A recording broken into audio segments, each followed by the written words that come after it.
Vous avez peut-être cédé aux sirènes de la voiture électrique et vous avez fini par en acheter une en profitant du bonus écologique. Eh bien, j'espère que vous en êtes content parce que cette voiture, vous allez la garder toute votre vie. En fait, on s'aperçoit maintenant que les voitures électriques d'occasion sont invendables. Bonjour et bienvenue dans cette nouvelle vidéo de DME en direct. Comme toujours, si vous n'êtes pas abonné, je vous suggère de le faire et de cliquer sur la cloche pour être prévenu lorsque je sors une nouvelle vidéo. Donc, les voitures électriques d'occasion sont invendables et je remercie Étienne de m'avoir envoyé des articles là-dessus. Vous savez que vous pouvez m'envoyer des articles si vous voulez que je parle d'un sujet. Et donc, les voitures électriques d'occasion sont complètement invendables pour plusieurs bonnes raisons que l'on va pouvoir voir maintenant. Le marché de l'occasion des voitures électriques peine à décoller, malgré le développement progressif de ce secteur et une offre de plus en plus diversifiée. Les données de Challenge, basées sur des informations fournies par Le Bon Coin, oui parce que ce n'est pas moi qui prétend que les voitures d'occasion sont invendables, c'est Challenge et les données c'est Le Bon Coin. Et Le Bon Coin, je crois qu'il y a 80% des offres de voitures d'occasion qui passent par Le Bon Coin. Donc on a vraiment un panel gigantesque. Le chiffre est dans l'article, je ne me rappelle plus où, mais il me semble que c'est 80%. Donc on a un panel gigantesque. Quand je vous affirme ça, ce n'est pas du tout pour rigoler. Vous allez voir, si vous avez une voiture électrique, vous allez garder jusqu'à ce que vous l'envoyiez à la casse.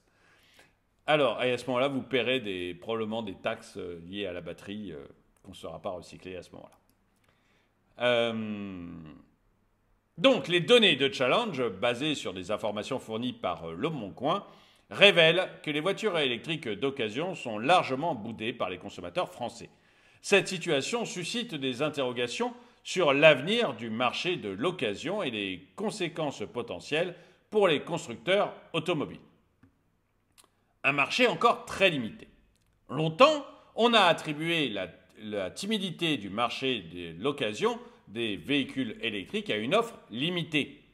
Selon les données de NGC Data, les voitures électriques ne représentaient que 1,4% des ventes de voitures d'occasion en France au cours des 10 premiers mois de 2023. En comparaison, elles constituaient 19% des ventes de voitures neuves, principalement grâce aux particuliers. AAA Data, spécialiste de la collecte de données, indique que 21% des voitures neuves achetées par des particuliers au premier trimestre sont électriques, contre 12% pour les entreprises. Donc on a des particuliers qui achètent beaucoup de voitures électriques. Enfin, c'était le premier trimestre 2023. Ça s'est énormément calmé depuis, mais peu importe. On n'est pas là pour discuter des chiffres des voitures neuves. Ça s'est beaucoup calmé depuis le premier trimestre 2023, mais peu importe. On pourrait se dire que les particuliers, du coup, seraient intéressés par des voitures d'occasion qui sont bien moins chères. Eh bien, pas du tout. Pas du tout. 1,4 seulement des ventes de voitures d'occasion sont des voitures électriques. Les données exclusives fournies par Le Bon Coin et Challenge sont significatives, car 80% des voitures d'occasion vendues en France se trouvent sur cette plateforme. C'est le chiffre que je vous donnais tout à l'heure. Le Bon Coin, c'est bien 80% des voitures d'occasion.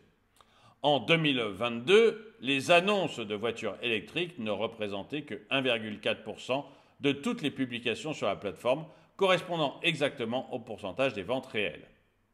Un grand écart entre l'offre et la demande. Malgré l'augmentation du nombre d'annonces, la demande des particuliers pour les voitures électriques d'occasion reste 3 fois inférieure à celle des modèles essence ou diesel, selon Olivier Flavier, responsable du secteur automobile chez Le Bon Coin. Donc les gens, vous voyez, ça rejoint mon idée, qui est de dire que les gens veulent du thermique. Ils ne veulent pas de l'électrique. Pour plein de raisons, peu importe. Peut-être le prix, peut-être le manque de kilométrage que vous pouvez faire avec la voiture, peut-être le fait que ça coûte beaucoup plus cher en réparation, peut-être que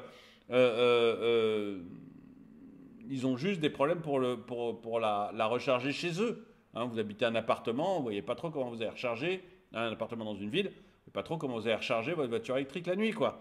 Donc en fait, pour toutes ces raisons, les gens n'en veulent pas. Et ils veulent de la voiture thermique. Et moi, ce que je condamne sur cette chaîne, c'est pas qu'on nous vende des voitures électriques, c'est qu'on nous oblige, entre guillemets, à les acheter. C'est-à-dire qu'on nous dise, en 2035, vous ne pourrez plus acheter que ça. Pour rentrer dans certaines villes, vous ne pourrez plus avec votre diesel ou avec votre essence. Pour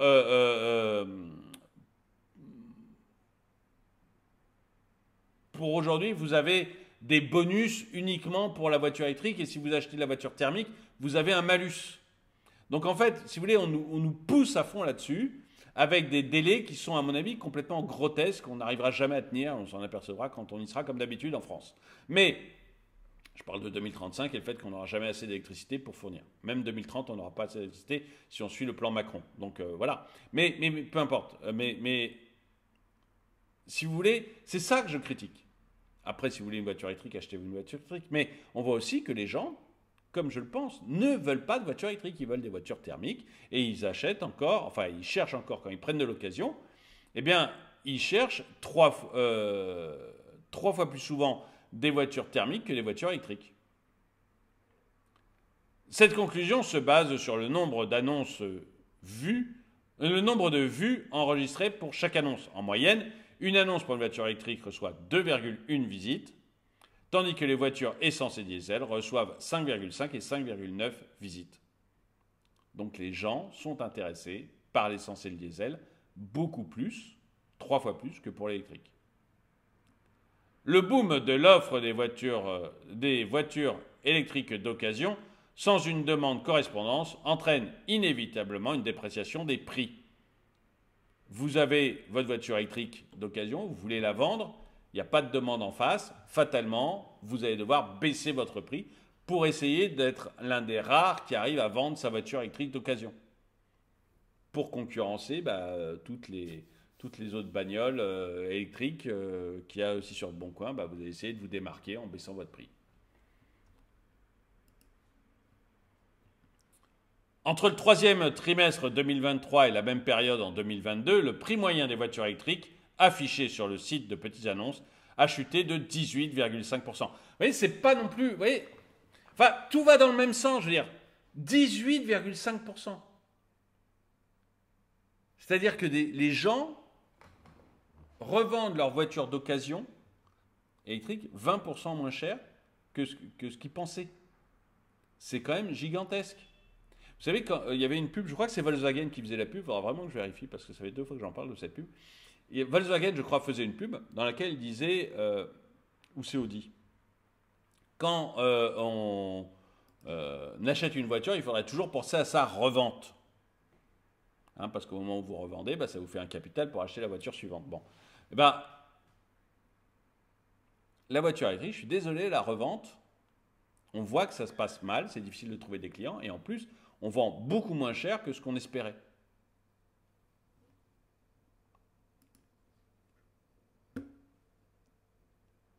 En revanche, les prix des modèles diesel ont augmenté de 4,7% et les modèles essence de 6%.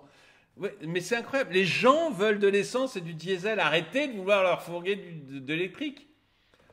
Vous vous rendez compte? Les gens qui ont aujourd'hui du diesel et d'essence, eux, ils ne baissent pas leur prix, ils les augmentent. Parce qu'il y a une vraie demande sur le diesel et l'essence.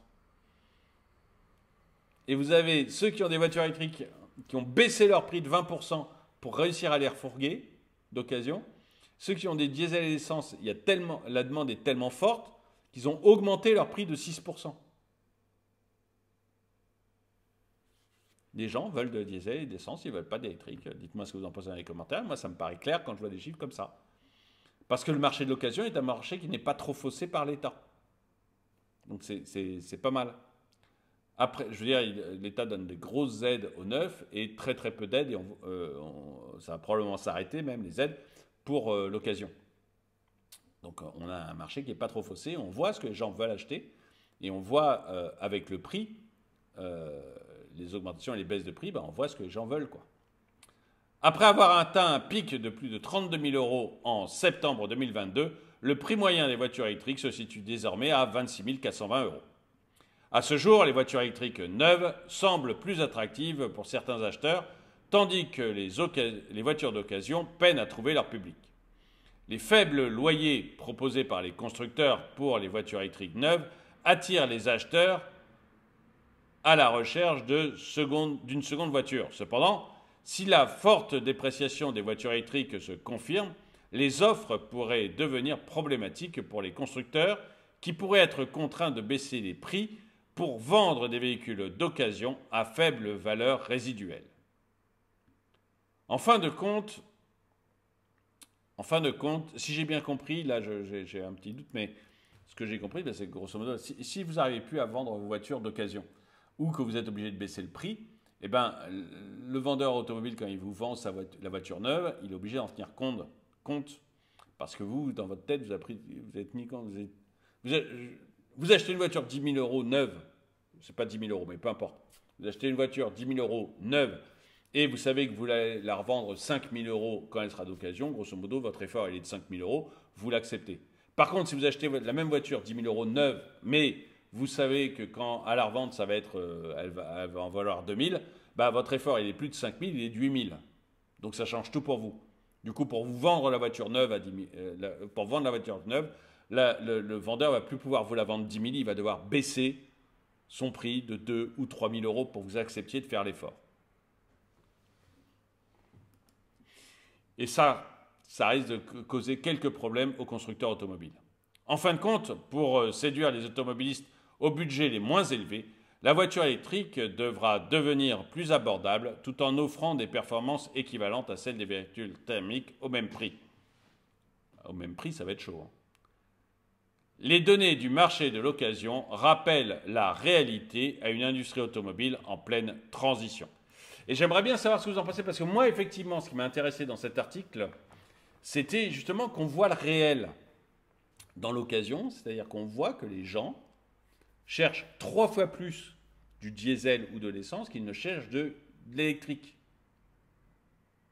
Et donc, ils sont beaucoup plus intéressés par le moteur thermique que par le moteur électrique. On voit que si vous avez un moteur thermique, ben, quand vous allez la revendre, eh bien, finalement, vous allez la revendre. Les prix augmentent en occasion, alors qu'en électrique, les prix s'effondrent en occasion. Donc pour moi, c'est le témoin factuel que les gens veulent du thermique et qu'ils ne veulent pas de l'électrique. Dites-moi vous ce que vous en pensez. En tout cas, merci d'avoir regardé la vidéo. Mettez-lui un pouce vers le haut, commentez-la, partagez-la. Merci à tous ceux qui soutiennent la chaîne. Et moi, je vous dis à très bientôt.